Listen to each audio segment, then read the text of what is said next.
35 பள்ளியிலிருந்து வருகை தந்திருக்கீங்கன்னு சொன்னாங்க. வருகை தந்திருக்கின்ற அந்த 35 பள்ளியிலிருந்து வருகை தந்திருக்கின்ற அத்தனை மாணவர்களுக்கும் என்னுடைய பாராட்டுகளை நான் தெரிவித்துக் கொள்கின்றேன். அந்த நடைபெற இருக்கின்ற அந்த செஸ் போட்டியில வருகை தந்திருக்கின்ற நீங்கள் அனைவரும் வெற்றி பெற்று முதல் பரிசை நீங்கள் அனைவருமே கட்டி செல்ல வேண்டும் என்ற பேராசை என்னிடம் இருக்கின்றது. அதை நீங்கள் சரியாக பயன்படுத்திக் கொள்ள வேண்டும் என்று கேட்டுக்கொண்டு, அது மட்டுமல்ல, இந்த பள்ளிக்கு இன்னொரு வரலாறு இருக்கின்றது. இந்த பள்ளியில் படித்த ஒரு மாணவி இன்றைக்கு MBBS-க்கு தேர்வாக இருக்கின்றார். தர்மபுரி காலேஜுக்கு 7.5% ஜனனி, அதான் 7.5 ரெகுலராகவே நீட்ல.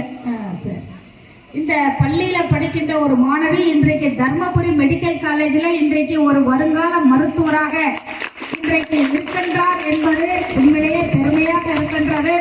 இந்த மாதிரி ஒரு ஆண்டும் ஒரு வரலாறை இந்த பள்ளி உறுதியாக படைக்கும்.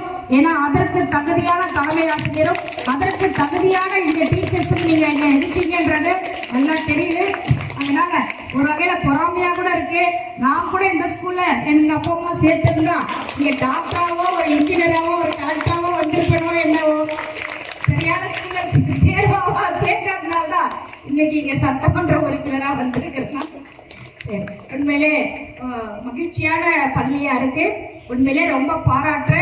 அதனால இனி எங்களோட சந்ததியெல்லாம் கூட இந்த ஸ்கூல்ல சேர்க்கறதுக்கான முயற்சியை நான் எடுக்கிற உறுதியா. அதனால வாழ்த்துக்கள் வாழ்த்துக்கள் வாழ்த்துக்கள் என்று சொல்லி வேற ஏதேனும் கோரிக்கை இருந்தாலும் அதை நிறைவேற்றி கொடுப்பேன்.